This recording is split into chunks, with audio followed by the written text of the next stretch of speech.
Hello, जय जिनेंद्र। जय कौन जिनेंद्र लोग मैम। हैं? जय जिनेंद्र अल्पा जी, जय जिनेंद्र प्रिया, मनीषा। जय जिनेंद्र मैम। हाँ, जय जिनेंद्र। रतन, रीता जी। चलिए, क्या पढ़ाई हुई आपकी? जय जिनेंद्र मैम। प्रार्थना हो गई क्या? प्रार्थना हो गई? नहीं मैम। कराओ कोई कराना चाहता है? हेलो। जेन विना नो अरहंत भासियत्थम गणहर देवीहिं गन्त्यं सम्मं प्रणमामि भक्तियुक्तो सुदनान महोदयं शिरसा जेन विना लोकस्वी व्यवहारो संवहनने वहै तस्य भुवनेक गुरुणो नमो अणे गंतवाय। जय सुध देवता श्रुत देवता की जय हो। हाँ, जितना होमवर्क दिया था सबने कर लिया? पांडुलिपि करके आए? संख्यावाची शब्दों के अभ्यास करके आए? मैम मैंने पांडुलिपि थोड़ा पढ़ने का ट्राई किया, अच्छा लग रहा है। वेरी गुड, वेरी गुड, थोड़ा किया। Very good. और संख्यावाचक कर रही हूँ। हाँ, 60 तक बाय हार्ट कर दिया। फिर पढ़मा पढ़मी वो कर रही हूँ, साइड बाय साइड सभी थोड़ा थोड़ा रोज करते हैं। वो 20 तक किया। फिर 20 सेंटेंसेस किया संख्यावाचक का। हाँ, फिर ये लास्ट अव्यय का है ना, उसमें बहुत डाउट्स है। वो लास्ट चैप्टर है ना ग्रामर का, हाँ, उसमें ठीक है। डाउट्स है। चलिए, आज मैं आपके लिए दो चीजें लेकर आई हूँ। एक तो मुझे सूत्र सिद्धि चालू करना है और निबंध को कंटिन्यू करना है। तो निबंध के लिए मैं साइड हेडिंग्स दे दूं? साइड हेडिंग्स दे दूं, आप लोग उसके हिसाब से करेंगे? Yes ma'am, yeah, because it's too much, so we don't know which one exactly. We need to do it then deeply. हाँ हाँ, तो पहले लिखिए। पहले मैं आपको बताती हूँ। एक मिनट।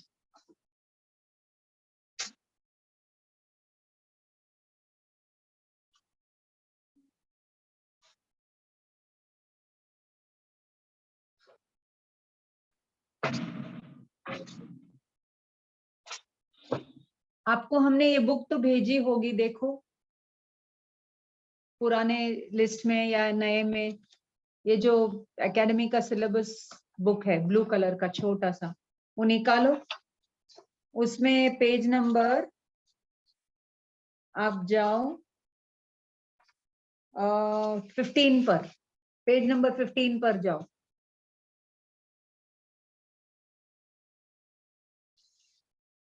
तो वहां पे आपको दिया हुआ है, मिला आपको? Book milli?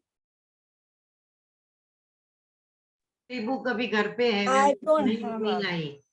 even I don't बाकी आप बोल दो।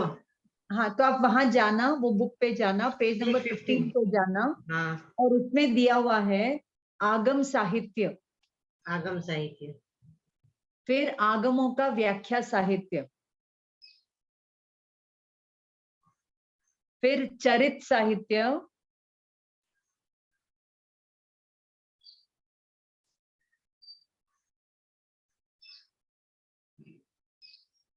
और फिर व्याकरण साहित्य।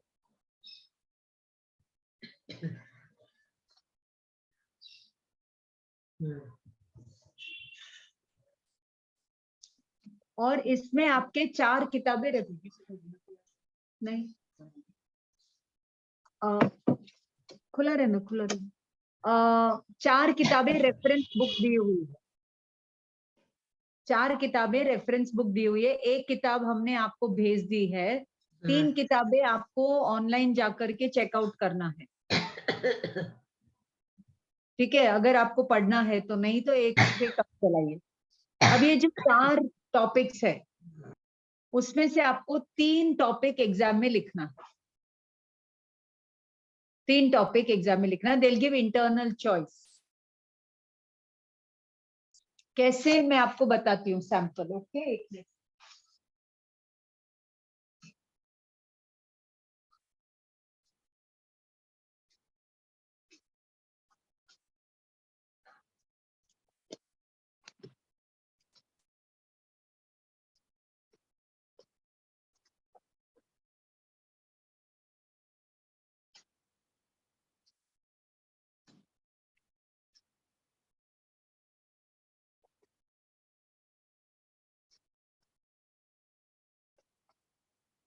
एक मिनट रुकिए आप लोग, ऐसे ही। हाँ, जैसे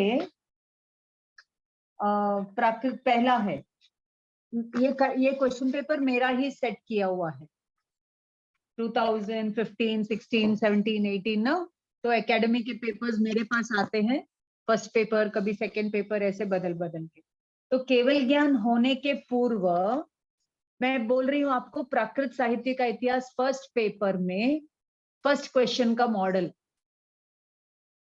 तीर्थंकर, केवल ज्ञान होने के पूर्व तीर्थंकर उपदेश क्यों नहीं देते, और देते हैं तो क्या उपदेश देते हैं, तो त्रिपदी क्या है, भगवती सूत्र के विषय वस्तु पर एक निबंध लिखिए।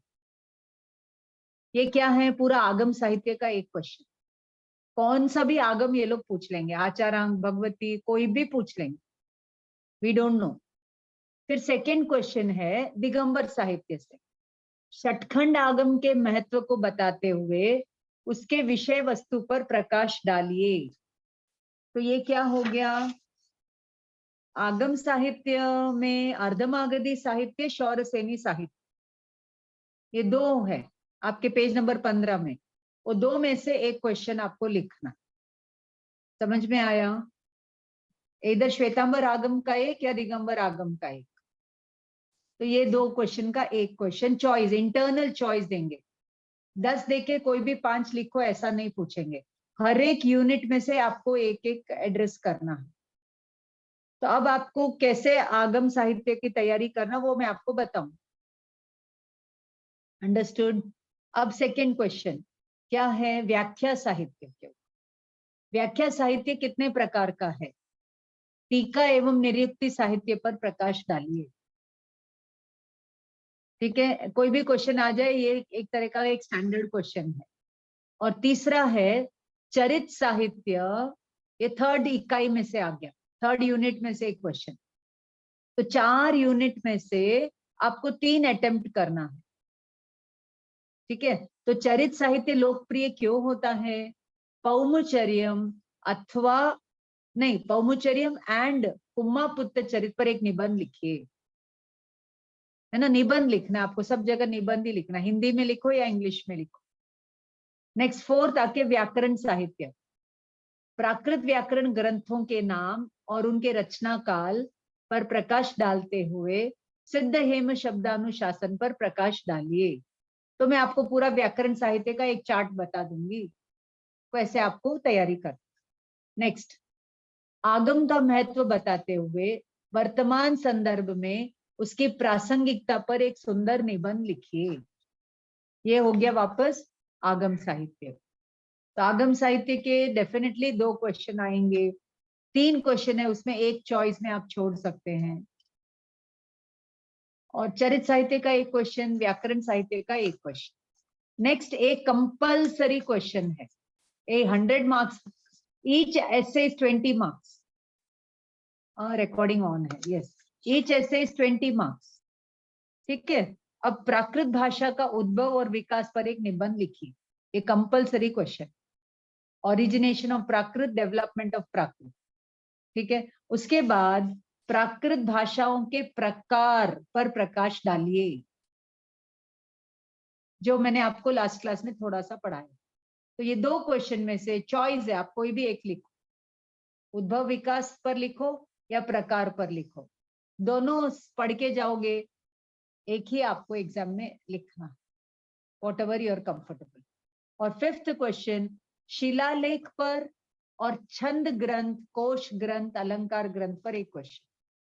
तो शिलालेखों का महत्व बताइए, नासिक और हाथी गुम्फा के प्रमुख शिलालेखों पर प्रकाश डालिए, 1 क्वेश्चन। सेकेंड, और चॉइस, प्राकृत छंद ग्रंथ अथवा कोश ग्रंथों की सूची देते हुए किन्हीं 2 प्रमुख कोश ग्रंथों पर टिप्पणी लिखी। ये जो क्वेश्चन पेपर है ये 2015 का है, इसका मैं फोटो आपको भेज दूंगी। तो इसमें जो फर्स्ट 3 क्वेश्चंस है वो 1, 2, 3, 4 की इकाई में से है, यूनिट्स में से है, और 5, 6, 7 की यूनिट में से आपको 2 क्वेश्चन लिखना है ना। तो 4 में से 3 लिखना है और इधर 3 में से 2 लिखना है, ऐसे करके यूनिट्स होते हैं। तो ये उनपे आंतरिक विकल्प, ऑप्शन, इंटरनल चॉइस दे करके पूछा। तो आज ये मैं क्वेश्चन पेपर में आप लोगों के साथ अब भी शेयर कर दूंगी, आप लोग उसके हिसाब से। अब हम एक एक निबंध लेते हैं। कौन पहले निबंध कराऊं कि पांडुलिपि कराऊं या सूत्र सिद्धि कराऊं? तीनों नहीं करा सकती मैं, आपकी क्या चॉइस है वो आपके ऊपर है। निबंध ही कर लेते हैं ना, निबंध ही कर लेते हैं। ओके चलो, अब मैं एक स्टैंडर्ड आपको बताती हूँ कैसे लिखना है। सबसे पहले कौन सा बताऊं सबसे पहले? प्राकृत भाषा का उद्भव विकास बता दूं? हाँ वही, क्योंकि आप बोले ना वो जरूरी है। हाँ तो लिखिए, सबसे पहले तो प्रस्तावना।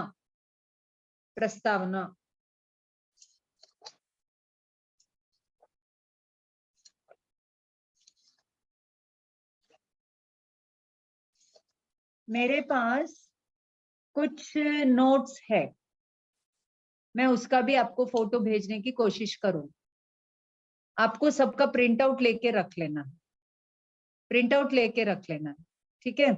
मेरे पास साइक्लोस्टाइल मटेरियल नहीं है, हैंड रिटन मटेरियल है।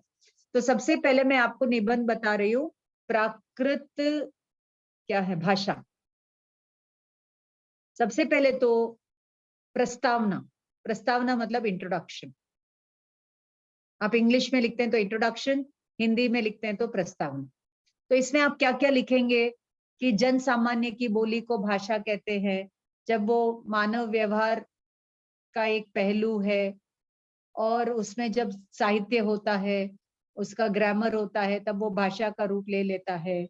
तो विश्व में इतनी इतनी भाषाएं हैं, इतने भाषा परिवार है ना, इतनी बोलियां है, उसमें से प्राकृत एक प्रमुख भाषा है आभारोपीय भाषा परिवार की। बस ये प्रस्तावना। नेक्स्ट, प्राकृत भाषा की विशेषता। आप जरूरी नहीं यही हेडिंग्स दो, मैं टेंटेटिव आपको बता रही हूँ।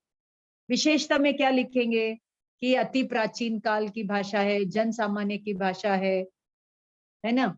तो ये एकदम सरल भाषा होती है, आम आदमी की भाषा होती है, इसका संस्कारित रूप ही संस्कृत कहलाती है, ठीक है। तो इस प्रकार कहते हैं कि देवता भी अर्धमागधी में बात करते हैं, यानी प्राकृत में। और फिर प्राकृत शब्द का अर्थ प्राकृत, जो पहले से आ रहा है। और मैंने कहीं पर पढ़ा था, कहाँ पढ़ा था, हाँ एक बात बता,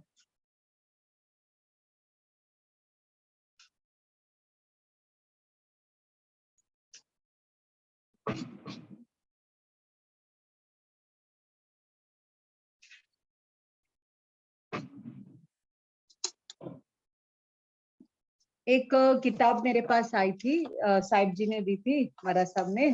तो उसमें बहुत गड़बड़ लिखा हुआ, इसमें लिखा हुआ है, श्वेतांबर मुनिराज लिख रहे हैं कि प्राकृत संस्कृत से आई है, और उसके लिए उन्होंने सारे कोटेशंस दे रखे हैं, किस से लिए। गलती उनकी भी नहीं है, पूर्व आचार्यों ने यही उनको दिया है, तो यही उन तक आया है।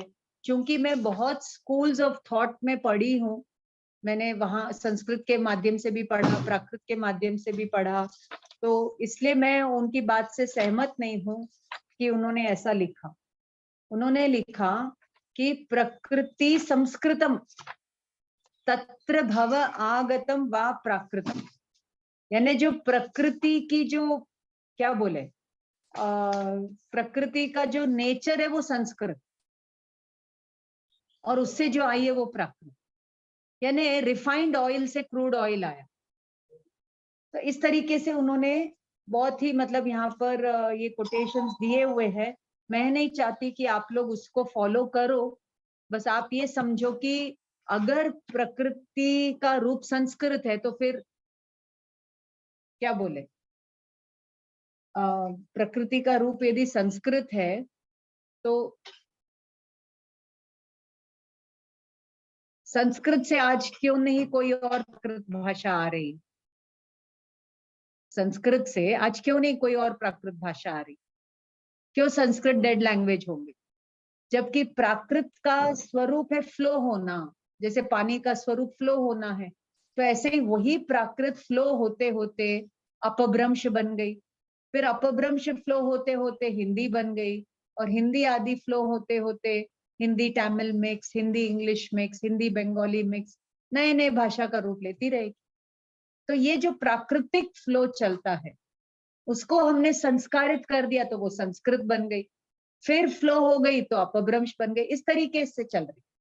वो क्या कहते हैं, नहीं मूल में संस्कृत था फिर प्राकृत है। तो ये आप वहां पर डिस्कस कर सकते हैं कि प्राकृत की प्रकृति प्राकृत जो पहले से आ रहा है। तो शब्द का अर्थ आपने बता दिया, वो मैं आपको नोट्स के रूप में दे दूंगी। फिर कालक्रम, कालक्रम में आपको मैंने बताया कि 3 काल है, पहले तो ईसा के पूर्व, महावीर के पूर्व, फिर महावीर के बाद, है ना। 3 काल में हम प्राकृत के उद्भव और विकास को देख सकते हैं। तो उसका भी नोट्स आपको मैं फोटो भेज दूंगी। मैं आपको प्राकृत भाषा के ऊपर 2 नोट्स भेजूंगी, आप सब प्रिंट आउट लेके बैठना, तो उसमें हम डिस्कस करेंगे। तो सबसे पहले बताया कि महावीर के पूर्व जो जन्म असामान्य की भाषा थी वो पहले स्तर की प्राकृत, उसमें हमें कोई साहित्य नहीं मिलता, उसी का एक परिष्कृत रूप वेदों में मिला, उसी का एक परिष्कृत रूप आते आते महावीर के युग की प्राकृत बन गई। तो वो सेकेंड लेवल ऑफ प्राकृत है, और ये आप बहुत अच्छे से वो पाइये सद्द महानवों में भी पढ़ सकते हैं, वहीं से वो फोटो लेकर के मैं आपको भेजने वाली हूँ, ठीक है। तो यहाँ पर कालक्रम में जो साहिब जी का नोट्स लिखा हुआ है, मैं आपको उसमें से पूरे ये नोट्स मैंने ही उनके लिए बनाए थे, उन्होंने अपने हैंडराइटिंग में इसको लिख करके हमको फिर कॉपी देके चले गए। तो यहाँ कहते हैं कि ईसा के 6ठी शताब्दी में महावीर और बुद्ध ने इसी जन सामान्य में अपने भाषा का, अपने धर्म के उपदेशों को दिया। तो इस तरीके से हमें 3 युग की प्राकृत मिलती है, पहला युग, दूसरा युग, तीसरा युग। तो पहले युग में 2000 से लेकर के 1500, है ना, महावीर के टाइम से लेकर के ईसा पूर्व, यानी क्या बोलते हैं, एक मिनट में करेक्टली आपको बता दूं, मेरे कहाँ है, मैं जो आपको नोट्स दूंगी ना उसमें एकदम क्लियरली आपको दिख जाएगा।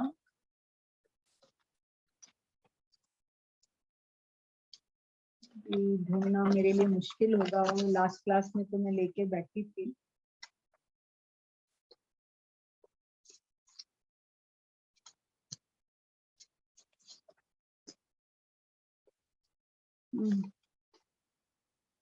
एक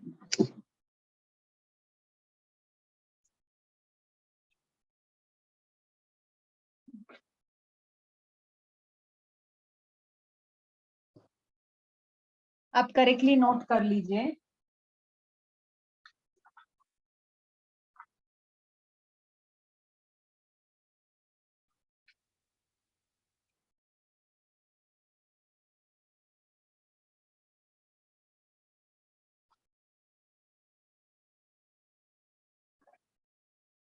हाँ, तो वो जो पहला स्तर है वो उसका टाइम आकर के you can say 4000 BC two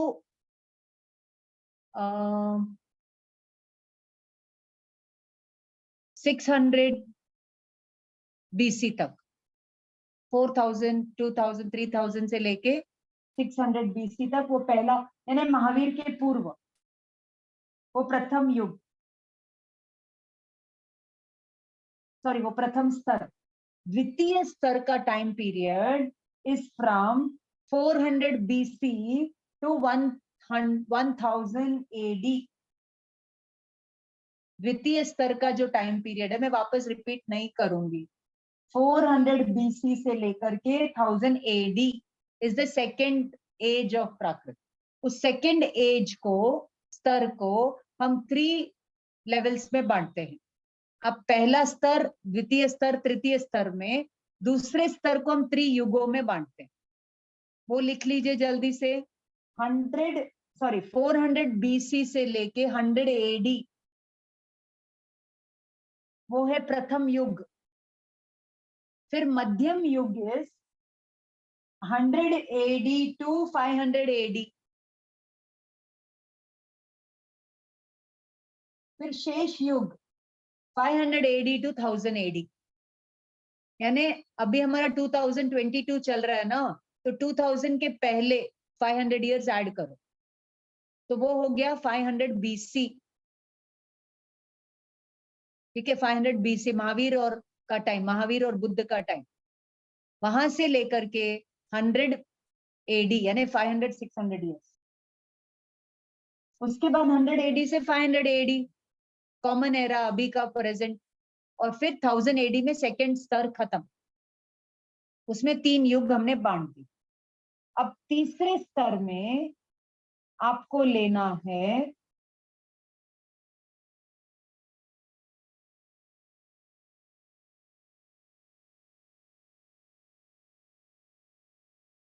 thousand AD से लेकर के लगभग 1700 तक, जो कि हिंदी और अपभ्रंश का काल है। तो जहां प्राकृत का काल खत्म हुआ, वहां अपभ्रंश और हिंदी का काल चालू हुआ। अब जो मेन बात है वो मैं आपको नोट्स दूंगी, उसमें से आप लिख लेना। जो प्रथम युग में रचनाएं, जो प्रथम युग है ना, बुद्ध के टाइम, महावीर के टाइम में क्या रचनाएं हुई वो लिखो। एक उसका फोटो मैं भेज दूंगी आपको। त्रिपिटक, जातक ग्रंथों की पाली भाषा। पैशाची चूली का पैशाची, जो कि पंजाब और आसपास। फिर अर्धमागधी के जैन आगम, ये उसी टाइम रिवील हुए सब। फिर पौमुचर्यम आदि चरित साहित्य। फिर अशोक के शिलालेख और परवर्ती शिलालेख। फिर अश्वघोष के नाटक। ये सब पहले युग में लिखे गए। अभी मैं जब बनारस गई थी तब वहां पर एक संस्कृत की विद्वान मिली थी, जो कि IIT अहमदाबाद में पढ़ाती है। मैं उससे बात कर रही थी कि भाई वो क्या पढ़ाते हैं वगैरह वगैरह, तो उससे बात हुई, तो उसने कहा वो संस्कृत ड्रामा वगैरह पढ़ाती है। तो फिर ऐसे बातों बात में मैंने उसको बताया कि 40% संस्कृत नाटकों में प्राकृत है। तो वो बोली मैडम 40 नहीं 50% है। संस्कृत नाटकों में 50% प्राकृत है। वो लोग उसका संस्कृत ट्रांसलेशन करके पढ़ाते, मूल प्राकृत से नहीं पढ़ाते। You understand? Injustice done to Prakrit. Okay, so like that. तो आप सोचिए कि ये नाटकों में प्राकृत, अश्वघोष आदि के नाटकों की प्राकृत भी बहुत पुरानी है। तो ये सब काल क्रम में आप लिख देंगे। फिर सेकेंड मध्य युग में क्या रचनाएं मिलती है, तो यहाँ पे कहते हैं भास के नाटक। फिर कालिदास के नाटक और शौरसेनी, मागधी, महाराष्ट्री भाषाएं, प्रकार, प्राकृत के प्रकार। शौरसेनी, महाराष्ट्री, मागधी, प्राकृत।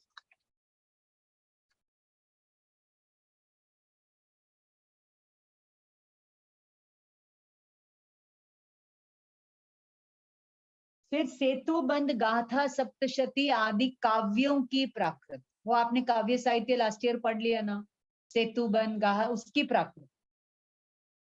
फिर प्राकृत व्याकरणों के उदाहरण में जो प्राकृत पाई जाती,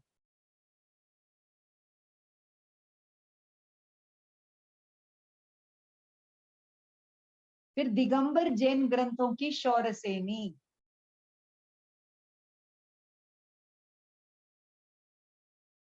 पहले जो नाटकों की शौरसेनी, अब दिगंबर ग्रंथों में जो शौरसेनी, और श्वेतांबर ग्रंथों की जैन महाराष्ट्री जो बाद में लिखे गए परवर्ती काल। उसके बाद हमें अपभ्रंश का प्रयोग मिलना चालू हो जाता है 500 एडी में। चंड के व्याकरण में जो प्राकृत भाषाओं के निर्देश, वो सब।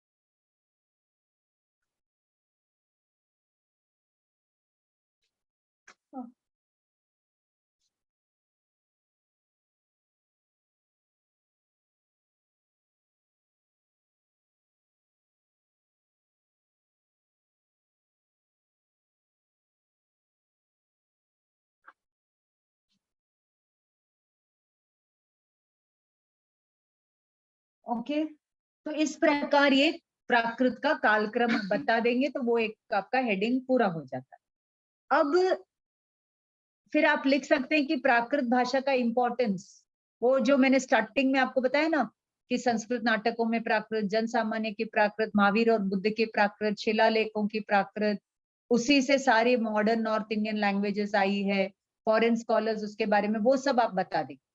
तो ये आपका उद्भव और विकास का निबंध हो गया। तो कंक्लूजन में आप बता देंगे कि इस प्रकार हम देखते हैं कि प्राकृत एक अति प्राचीन, समृद्ध और मतलब बहुत ही जन सामान्य की पॉपुलर भाषा रही है, जिसमें विपुल साहित्य मिलता है, जो कि अवश्य ही पठनीय है। बस ये आपका एक निबंध खत्म, उद्भव विकास का। तो प्राकृत का उद्भव, उसमें आप पढ़ेंगे जिस प्रकार सारी नदियां समुद्र से निकलती है, समुद्र में आकर मिलती है, ऐसे ही सब भाषाएं प्राकृत से निकलती है, प्राकृत में आकर मिलती है। तो ये आपका एक उद्भव विकास का निबंध रेडी। अब प्राकृत भाषाओं का प्रकार, दूसरा निबंध, लेकिन इन दोनों में चॉइस दे देंगे, आपकी जो चॉइस हो आप लिख सकते हो। तो अब इसमें आपको ये जो डिक्शनरी है, कौन सी वाली, पाइये सद्द महार्णव, इसमें 10 प्रकार के प्राकृतों का वर्णन है। तो फर्स्ट है पाली, इसको एग्जाम पॉइंट ऑफ व्यू से छोड़ दो। सेकेंड है पैशाची, इसको भी छोड़ दो। तीसरा है चूली का पैशाची, इसको भी छोड़ दो। अर्धमागधी, शौरसेनी, मागधी, महाराष्ट्री, ये 4 के प्राकृत प्रकार के बारे में आपको लिखना। तो कैसे लिखोगे, तो उसके मैं साइड हेडिंग्स बताती हूँ। लिखो फर्स्ट अर्धमागधी का, सबसे पहले महत्व। महत्व में क्या लिखेंगे, ये महावीर के उपदेशों की भाषा, ऋषियों की भाषा, बाल वृद्ध अनपढ़ गंवार सभी को समझ में आए भाषा। महावीर की भाषा पशु पक्षी भी अपने लैंग्वेज में समझ जाते थे, है ना। तो ये मतलब मगध और मगध के आसपास बोले जाने वाली भाषा। इस प्रकार अर्धमागधी का अर्थ आप बता देंगे, है ना, मगध के आसपास और आधे मगध और मगध के बाहर की जो बात, और 18 देशी भाषाओं के नियम से जो बनी है वो है अर्धमागधी, है ना। अर्धमगधस्येयम् 18 देशी भाषा नियमम व अद्धमागहम, है ना। तो 18 देशी भाषाओं के नियम से जो बनी है। उत्पत्ति स्थान, सेकंड क्या है, ये उत्पत्ति स्थान कहाँ से जन्मी है, तो मगध और मगध के आसपास। उत्पत्ति का समय, तो अलग अलग लोग इसका अलग अलग समय मानते हैं। फिर अर्धमागधी का लक्षण, तो महाराष्ट्री से मिलता जुलता है। फिर अर्धमागधी साहित्य, तो सारे श्वेतांबर आगम, आचारांग, सूत्रकृतांग, भगवती, औपपातिक, प्रज्ञावना, अनुयोग द्वार, 11 अंग, 12 उपांग, मूल सूत्र, सब इसमें, और आवश्यक सूत्र, कुमारपाल चरित आदि आदि। अर्धमागधी प्राकृत की कतिपय विशेषताएं, तो यहाँ पर एक करीब 12 विशेषताएं दी हुई है। जैसे साव ग, श्रावक का क का ग हो जाता है, फिर त का लोप हो जाता है, ई ए दी दे मिलता है ना। जीने देवों का ए हो जाता है, देवे प्रथमा विभक्ति में ए हो जाता है। चतुर्थी के लिए षष्ठी का प्रयोग होता है और चतुर्थी में आय मिलता है। फिर संक्रू आदि में ताण ताणम आण आणम मिलता है। सप्तमी में अंसी प्रत्यय मिलता है ना। और भूतकाल के लिए होता, हो, इंसु, जितने भी आपके अर्धमागधी के फुटनोट के नियम है वो सब अर्धमागधी में डाल सकते, ठीक है। सी ही य के स्थान पर अपने को होता, हो, इंसु, गच्छिंसु, भणंसु ये भी मिलता है। और डबल ज डबल जा मिलता है, ठीक है। इसी प्रकार मनसा वैसा कायसा मिलता है। और इस प्रकार ये अर्धमागधी के 10 रूल्स आप लिख देंगे तो आपका एक भाषा का प्रकार होगा। तो आपको कोई भी एक आध भाषा का प्रकार पूछ सकते या 2 भाषाओं के प्रकार पूछ सकते, तो ऐसा 2 साइड का आपका आधा निबंध हो गया। बस आपको ये 4 साइड का लिखना 20 मार्क के। 1 साइड इज 5 मार्क्स, 4 साइड्स का 20 marks with some quotations and all that. तो अब शौर्य सैनी का बताती हूँ। तो सबसे पहले स्वरूप, श्वेतांबरों में जिस प्रकार अर्धमागधी है वैसे ही दिगंबर साहित्य की शौर्य सैनी है। अर्धमागधी साहित्य में हमें एक रूपता नहीं मिलती है, जबकि शौर्य सैनी में लगभग एक रूपता मिलती है। इससे पता चलता है कि ये लेटर डेवलपमेंट है। पिशल आदि स्कॉलर्स ने दिगंबर आगम ग्रंथों की शौर्य सैनी को जैन शौर्य सैनी नाम दिया। इसके अलावा भी और लिटरेचर मिलता है।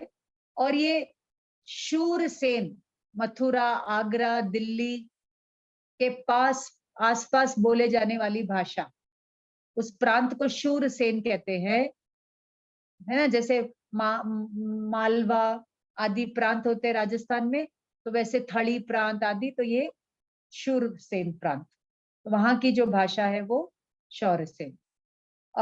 ब्रजमंडल मथुरा के आसपास की भाषा, यमुना के आसपास की भाषा। शौरसेनी का समय, अश्वघोष के नाटक, इसमें भी शौरसेनी के नियम मिलते हैं। अशोक लिपि की समसामयिक कही जा सकती है। इसके लक्षण, तो शौरसेनी का कोई भेद नहीं है।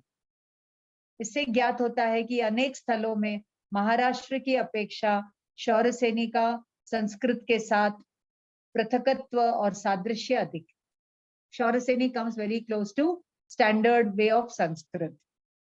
नाटक में प्रयुक्त शौरसेनी की विशेषता, तो अश्वघोष, भास, शूद्रक, कालिदास, इन सब ने शौरसेनी प्राकृत का प्रयोग किया। वररुचि ने प्राकृत प्रकाश में संस्कृत को शौरसेनी का आधार स्वीकार, संस्कृत को शौरसेनी का आधार, यानी शौरसेनी थोड़ा प्राकृत से प्रभावित हुई, थोड़ा संस्कृत से प्रभावित होकर के एक स्टैंडर्ड रूप को बन गई। अब शौरसेनी की विशेषताएं, तो इसमें बताते हैं रजत वर्ड है तो उसका र न त के स्थान पे द हो जाता है। नाथ तो नाह हो जाता है। आर्य तो उसके बदले अय्य, अज्ज ऐसे हो जाता है। पंचमी में दो के बदले दू हो जाता है, दू। इसलिए जैसे अपन बोलते हैं ना मंगलम भगवान वीरो मंगलम, जैनम जयति शासनम अपन बोलते हैं अर्धमागधी में, तो शौरसी में बोलेंगे जैनम जयतु शासन, जयदु सुद देवता। अपन बोलते हैं जयति, जयई, है ना, तो ये लोग जयदु बोलते, इसलिए यहाँ पर दु प्रत्यय ज्यादा मिलेगा। ती और ते प्रत्यय के स्थान में दी ज्यादा मिलता है। हस दी, हस दे स्टैंडर्ड है, दी दे। जबकि अर्धमागधी में दी दे भी मिलेगा, ती ते भी मिलेगा, ये दी दे भी मिलेगा, इस प्रकार। अंत्य मकार के स्थान पर ईए होने पर न का वैकल्पिक आगम हो जाता है, जैसे युक्तम म के ऊपर अनुस्वार आ जाता है। फिर ऊण ईय दूणता हो जाता है, जैसे पठित्वा के लिए पठिता, पठी पढ़ी दूण। तो ये सारे रूल्स शौरसेनी के लिए बता सकते। समझ में आया?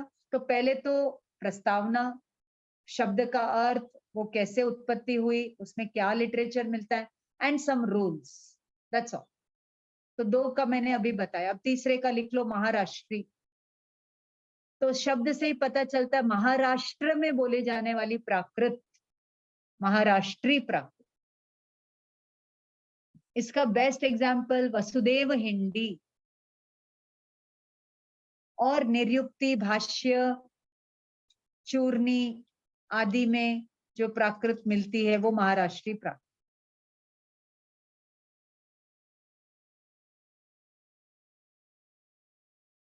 दंडी के समय में, दंडी वॉज अ ग्रेट पोएट, उसके समय में महाराष्ट्री प्राकृत का इतना उत्कर्ष काल था कि अनेक बाद में परवर्ती आने वाले ग्रंथों पर इस महाराष्ट्री का ही प्रभाव देखने को मिलता। जैसे आपने वज्जालगम, गाहा सप्तसई और वो जो गौड़ वहो, वसुदेव हिंदी, ये सब महाराष्ट्री प्राकृत, जैनेतर साहित्य। तो महाराष्ट्री महाराष्ट्र देश में उत्पन्न हुई है और इसका नाम है विशाल राष्ट्र की भाषा। महा मतलब विशाल, राष्ट्र की भाषा महाराष्ट्री। राजपुताना, मध्य प्रदेश आदि विशाल भूखंड में उस समय जो प्राकृत बोली जाती थी वो, ये मुख्य प्राकृत कही गई है। इसी से मराठी आदि भाषाएं निकली है, निस्संदेह कहा जा सकता है। इसका समय ईसा पूर्व 200 वर्ष से पहले है। जैन अर्धमागधी और जैन महाराष्ट्री में प्राचीन महाराष्ट्री भाषा का सादृश्य रक्षित है। अब महाराष्ट्री का स्वरूप और लक्षण, बहुत सारे लक्षण दे रखे हैं, आपको कुछ कुछ याद कर लेना और लिख लेना। इसका फोटो भी मैं आपको भेज दूंगी। कालिदास के नाटक में जो शौरसेनी है गद्य में, तो पद्य, हाँ, गद्य में शौरसेनी, पद्य में महाराष्ट्री। ये सब प्राकृतों में उत्तम है क्योंकि वह संस्कृत के निकट है।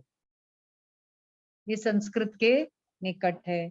संस्कृत नाटकों में हमें इसका ही, महाराष्ट्री का ही रूप ज्यादा देखने को मिलता है।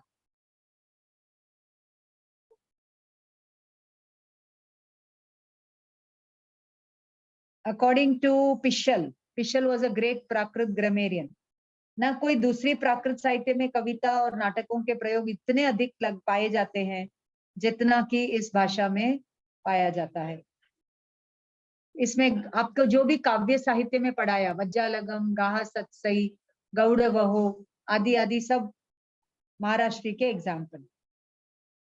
हाल की गाहा सत्सई, जय वल्लभ का वज्जालगम महाराष्ट्री के सर्वश्रेष्ठ मुक्तक काव्य है। एक से एक बढ़कर एक कवियों की रचनाओं का ये संग्रह है। उसके बाद सेतुबन, गौड़ वहो, रावण वध, लीलावही आदि प्रमुख है। इसको मतलब कालिदास के संस्कृत के आसपास इसको लेकर आ जाता।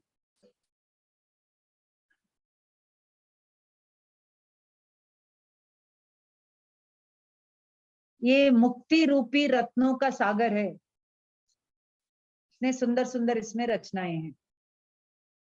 हेमचंद्र आचार्य ने इसी महाराष्ट्री प्राकृत में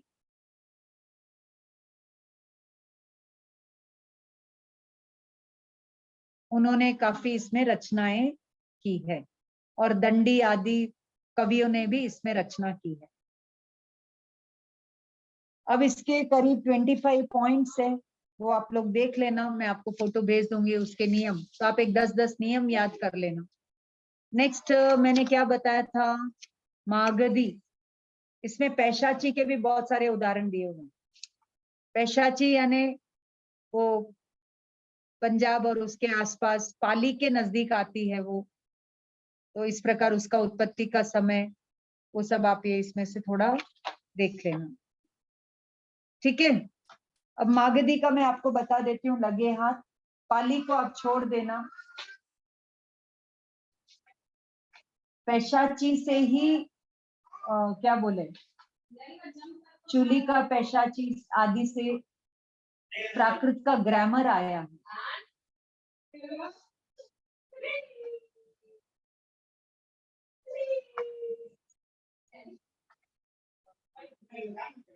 अब आप लिखिए, कौन सा लिखेंगे, मागधी। मागधी प्राकृत के सर्व प्राचीन निर्देशन अशोक के टाइम में मिलते, मगध, प्रॉपर मगध किंगडम में जो बोली जाती थी, ओके। इसका जो स्थान है वो है खालसी, मेरठ, लौरिया, सहसराम, बराबर, रामगढ़, धौली, जौगढ़, जो अशोक के शिलालेख पाए जाते हैं वो सब मागधी भाषा के उदाहरण हैं। और अश्वघोष के नाटकों में जो खंडित अंश मिलते हैं उसमें भी मागधी है। और जो प्राकृत ग्रामर में जिसके उदाहरण दिए गए हैं वो भी मागधी के हैं। नाट्य शास्त्र में मागधी का उल्लेख है। इसका उत्पत्ति स्थान मगध की सीमा, मगध देश ही इसका उत्पत्ति स्थान है। ये एक समय में राजभाषा हुआ करती थी मगध के किंगडम्स की,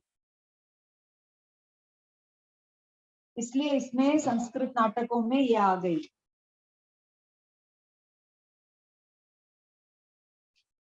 इसको वररुचि ने शौरसेनी के समान इसको देखा है। शौरसेनी से ही मागधी सिद्ध हुई है, मागधी की सिद्धि हुई, यानी प्राकृत से संस्कृत, संस्कृत से शौरसेनी, शौरसेनी से मागधी, तो इस तरीके से वो ट्रेस करते हैं। इसका समय मध्य युग, और शाकाहारी, चांडाली, शाबरी जो ट्राइबल लोग बोलते थे वो सब इसी के रूपांतर है। मृच्छकटिक आदि संस्कृत नाटकों में ढक्की, टाकी आदि जो प्राकृत के नमूने वहां पर मिलते हैं। इसके कुछ नियम दिए हुए हैं, वो आप पढ़ लेना, ठीक है। तो ये आपके आज प्राकृत भाषाओं के प्रकार के बारे में मैंने आपको बताया। पहले तो शब्द का अर्थ, उसका उत्पत्ति स्थान, उसमें जो लिटरेचर और उसके कुछ नियम, तो ये 2 निबंध में से एक निबंध आपको आए। अब नेक्स्ट हम चलते हैं आगम साहित्य के निबंध पर। आगम साहित्य का कोई भी निबंध आए तो आपको कैसे लिखना है, लिखो। सबसे पहले प्रस्तावना।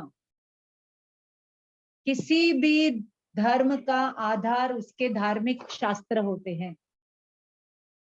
हिंदुओं के ग्रंथ वेद, बौद्धों के ग्रंथ पाली, पिटक, और जैनों के ग्रंथ आगम कहलाते हैं।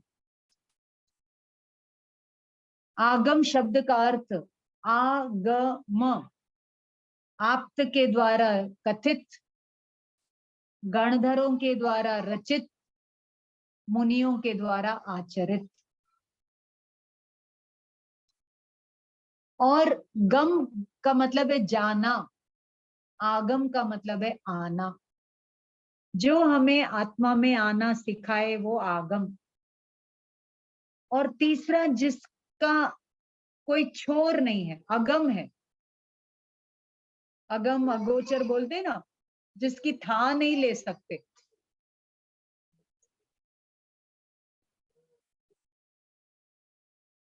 Ma'am, can you just repeat the full form of Agam? Agam आप्त के द्वारा, कथित, कथित, रिवील्ड बाय आप्त, okay, गणधरों डॉक्यूमेंट कंस्ट्रक्टेड बाय गंधर, गंधरों के द्वारा रचित, मुनियों के द्वारा आचरित। Okay ma'am. फिर यहाँ पर बताते हैं कि भगवान तो अर्थ मात्र भाषित करते हैं। अथम भासई अरहा सुत्तम गुंथंति गणहरा न्यूनम, यानी गणधर उसको निपुण रूप से सूत्र रूप में गूंथ देते हैं। शासनस्स हिय गए तो सुत्तम पवत्ते, यानी शासन के हित के लिए ये सूत्र प्रवर्तित होता है। सो भगवान महावीर ने जो अपनी देशना में भाव बताए उसको गंधर्वों ने अंतर मुहूर्त में द्वादशांग में रच देते, मेंटली रच देते, फिर रिवील करते रहते। आगमों का समय ईसा के 600 वर्ष पूर्व रिवील्ड, एंड 500 वर्ष आफ्टर, मतलब 980 years आफ्टर महावीर निर्वाण डॉक्यूमेंटेड श्वेतांबर आगम।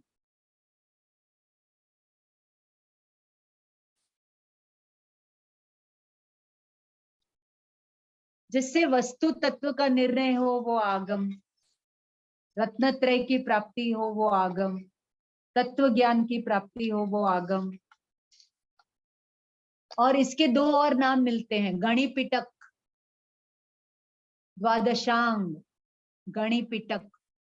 जैसे बौद्धों के पिटक, वैसे आगमों के लिए गणिपिटक। तो आगम वर revealed 2600 years ago, but documented only 1500 years ago. 980 years श्रुति परंपरा से आया, सुनना और स्मृति। मैंने कहा, आपने याद किया, किसी ने कहा याद किया, ऐसे करते करते वो 1000 साल तक चला। तो 1000 साल में काफी कुछ स्मृति से विलुप्त हो गया।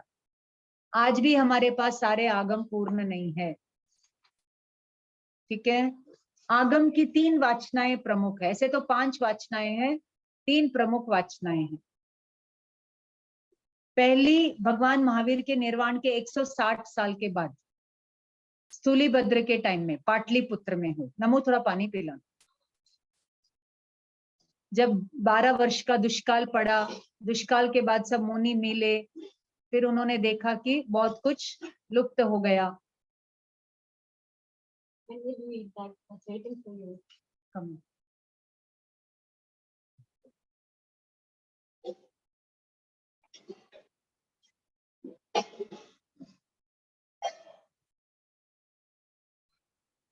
तो ये प्रथम वाचना में डिक्लेयर हुआ कि दृष्टिवाद का विच्छेद हो गया और 11 अंग अधूरे रह गए।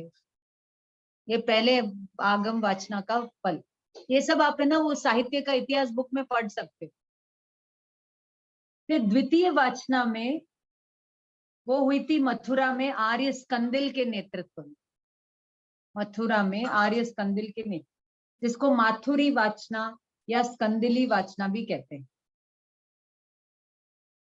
इसमें जो अलग अलग मान्यताएं बन गई, उनको मान्यता भेद करके, पाठांतर भेद करके उनको भी इंक्लूड किया गया।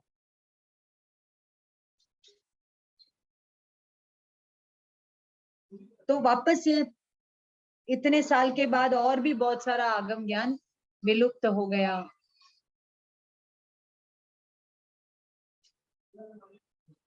तृतीय वाचना हुई 5वीं शताब्दी में, 980 वर्ष के बाद, भगवान महावीर के निर्वाण के बाद, यानी जीसस के 500 years के बाद।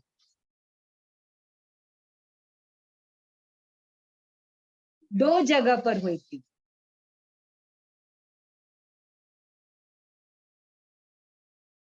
This was 150 years after the second वाचना। देवर्दी गण, नॉट दो जगह, एक ही जगह, देवर्दी गणिक क्षमा श्रवण के टाइम। उसके बीच में और एक वाचना हुई थी, वल्लभी की वाचना, और किंग खारवेल की वाचना हुई थी। उसका कोई रिजल्ट नहीं था, छोटे छोटे रूप में हुई, लेकिन इंपॉर्टेंट थी वो। खारवेल में जो वाचना हुई और वल्लभी में जो वाचना हुई।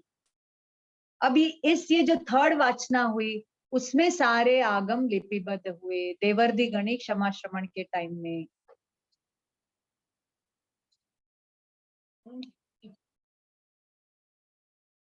I believe just now I had water.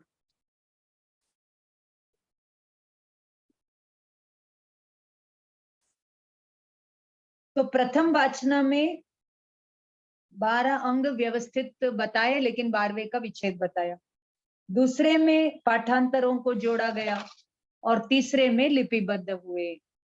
अब आगमों की भाषा अर्धमागधी, फिर श्वेतांबर में 45 आगम मूर्ति पूजक के, दिगंबर के 32 अंग, उपांग, मूल, छेद, आप जो भी परंपरा के हो वो डिवीजन आप बता सकते हो ऐसे ऊपर ऊपर।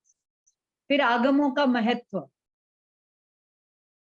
कि इसमें महावीर के वचन सुरक्षित है, अति महत्वपूर्ण है। इसमें आध्यात्म है, दर्शन है, आचार मीमांसा, तत्व मीमांसा, ज्ञान मीमांसा, है ना, सब प्रकार की मीमांसा है। इसमें दृष्टांत है, कहानी है, कथाएं हैं, फिर क्या बोले, छोटे छोटे दृष्टांतों से आपने देखा ना कितना अपन ने पढ़ा ज्ञाता धर्म कथा सूत्र में, और कैसे दृष्टांतों के माध्यम से तत्व का उपदेश, आचार का उपदेश, आध्यात्म का उपदेश दिया।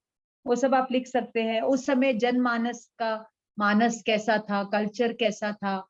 साहित्य कभी भी समाज का आईना होता है। उस समय के लोग कैसे थे वो हमें साहित्य से पता चलता है। उस समय के नगर, गांव, उनके नाम मिलते हैं। उसका चंपा नाम की नगरी, राजगृह नगरी, उनका वर्णन, अयोध्या आदि का वर्णन। तो वहां उस समय कैसा संयम होता था, कैसी पद्धतियां होती थी, कैसे मतलब राजा होते थे, राजनीतिक परिस्थितियां कैसी थी, युद्ध कौशल कैसा, वगैरह वगैरह का वर्णन मिलता। अब आगमों का वर्गीकरण, उसमें आप 45 बोलो, 84 बोलो, 32 बोलो, जो भी बोलना वहां पे बोल सकते।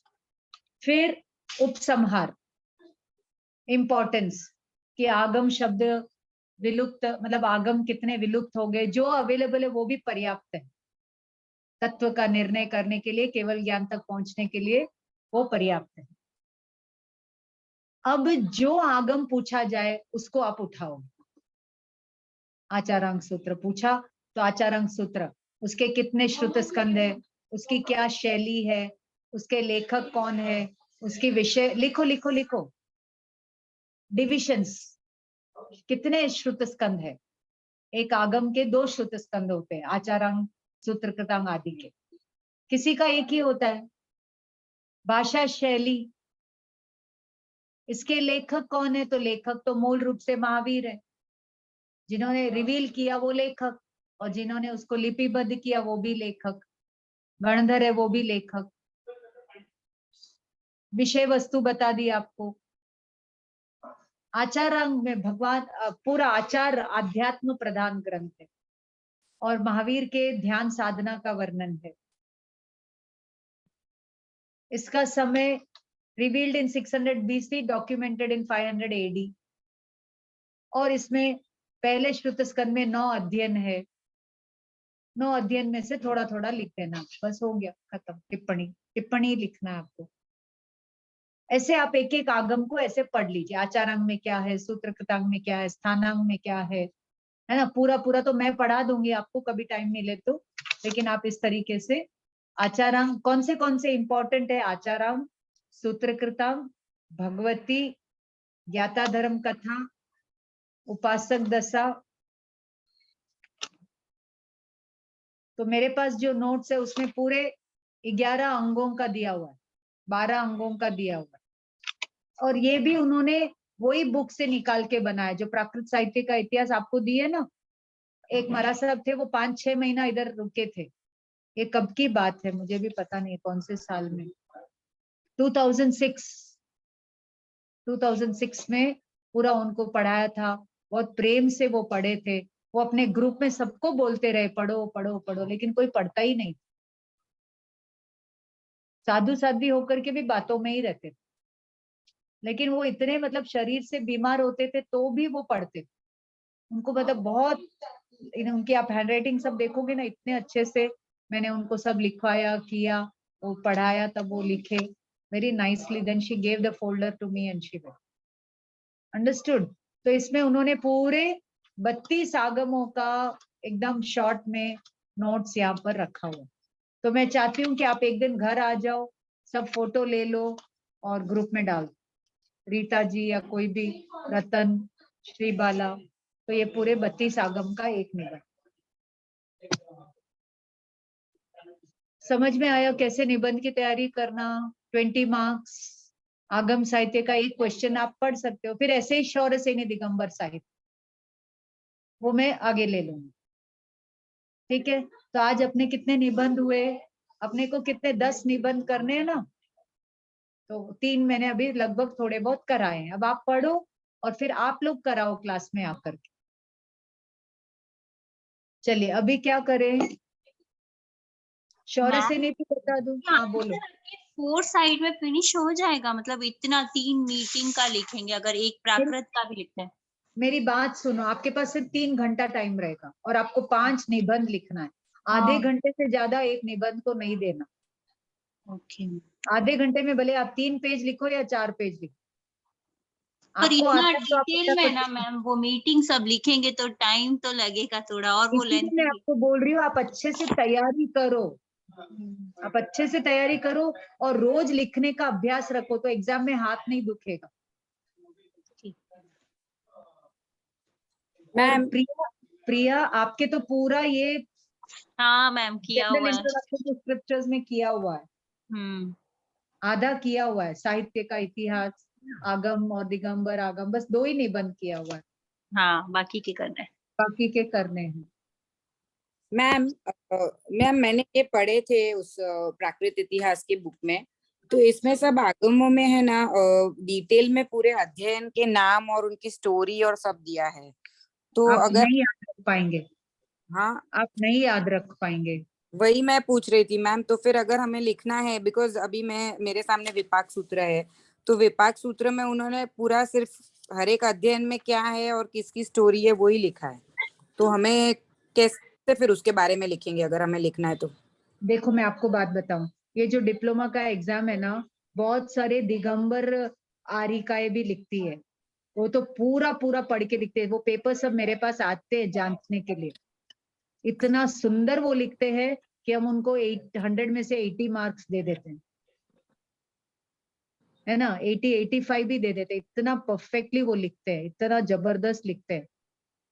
कॉलेज के प्रोफेसर्स और दिगंबर मुमुक्षु बहने और आरिकाए और पंडित जी लोग सब लिखते हैं, तो वो लोग सब पढ़ के आते हैं।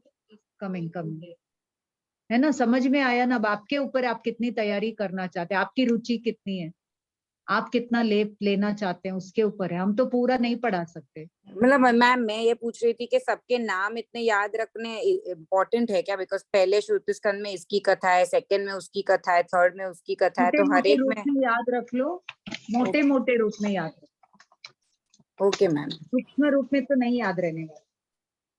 ओके मैम, क्योंकि हर एक में कम से कम 15 से 20 अध्ययन के नाम के साथ स्टोरीज है हर एक के आगम में। हाँ बहुत है, तो आप 32 आगम पढ़ोगे कब? 45 आगम। आपको इतना सा पढ़ने के लिए अपने को ये लग रहा है, तो इतना आगम में है तो हम वो कब पढ़ेंगे?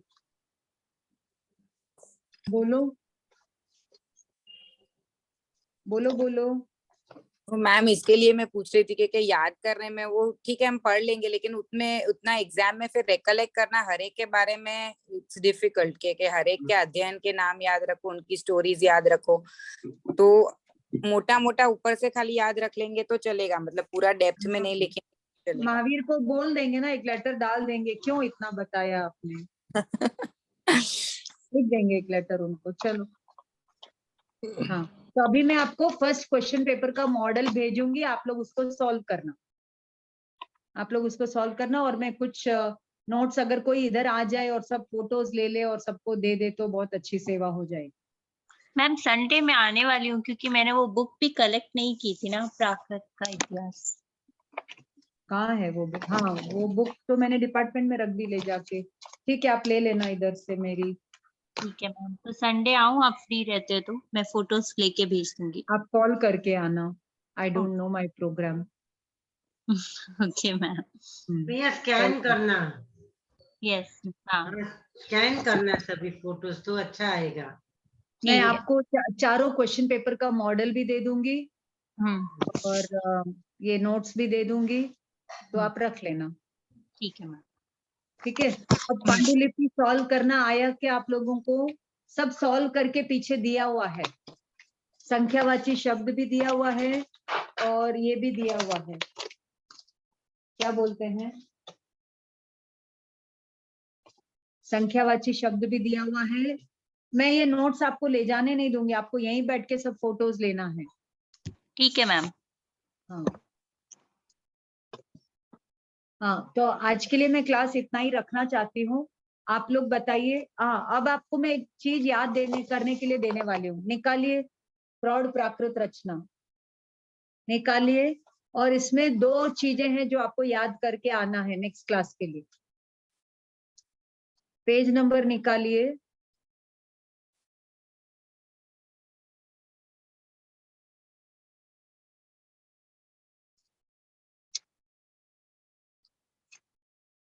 ये है ना पेज नंबर 1, एक छोटा सा चार्ट दिया हुआ है, उसको याद करना है।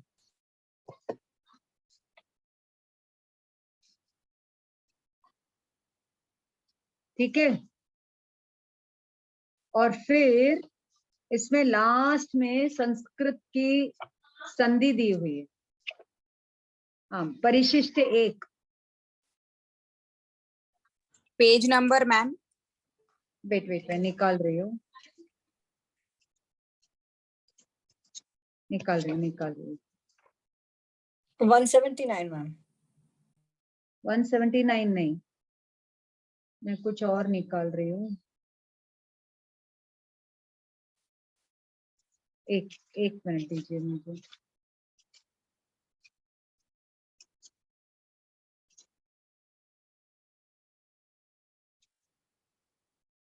इसमें नहीं है क्या?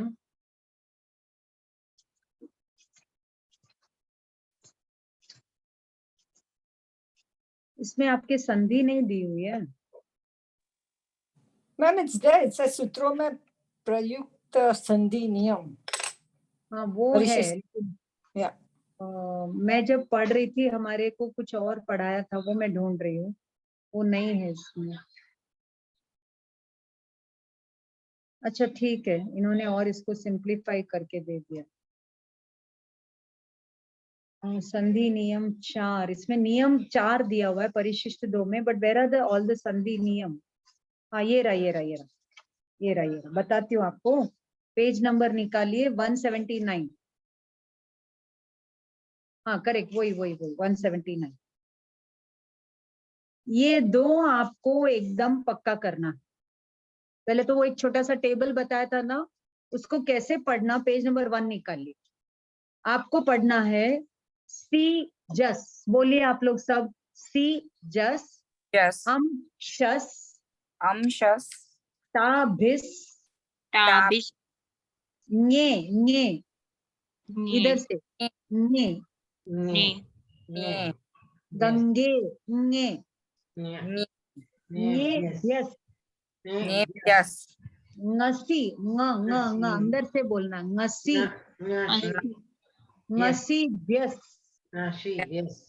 ngस आम, नस आम, आम, नी सुप। नी ओके, अब इसका मतलब ये है, सी मीन्स प्रथमा एक वचन। जैसे अपन ने 1 by 1 बोला था, तो अब से हम 1 by 1 नहीं बोलेंगे, हम सी बोलेंगे।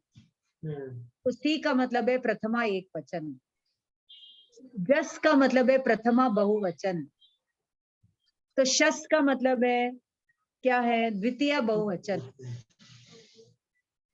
अम का मतलब क्या है, द्वितीय एक वचन। टा, मैंने आपको कितनी बार बताया, टोणा सूत्र, तो टा यानी तृतीय एक वचन।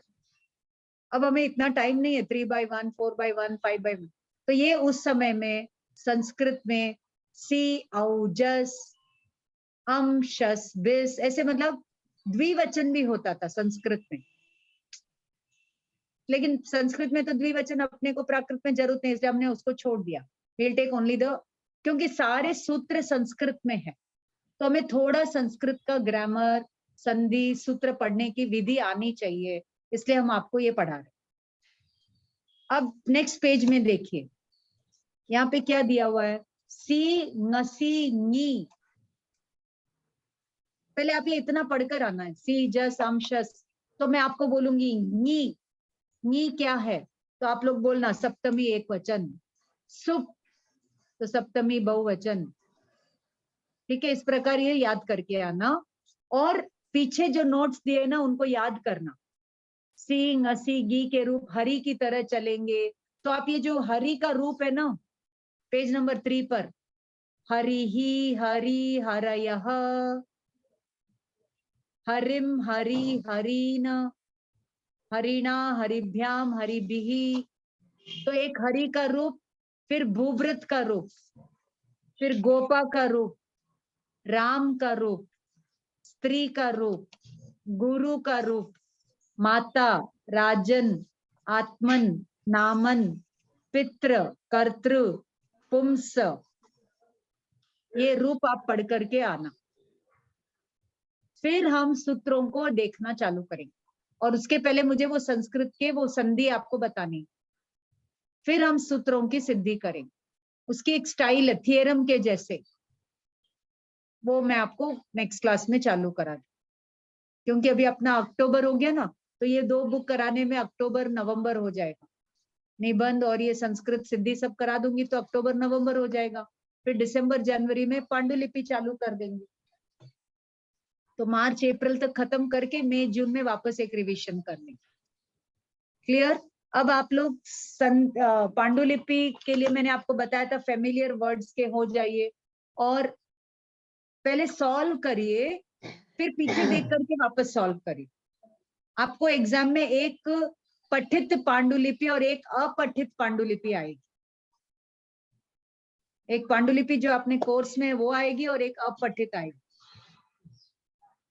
तो आप खाली इसको देख देख करके करेंगे तो आप अपठित नहीं कर पाएंगे। इसलिए पढ़िए, करिए, करिए, पढ़िए, पूरा पूरा देख देख करके मत करिए। ठीक है ना?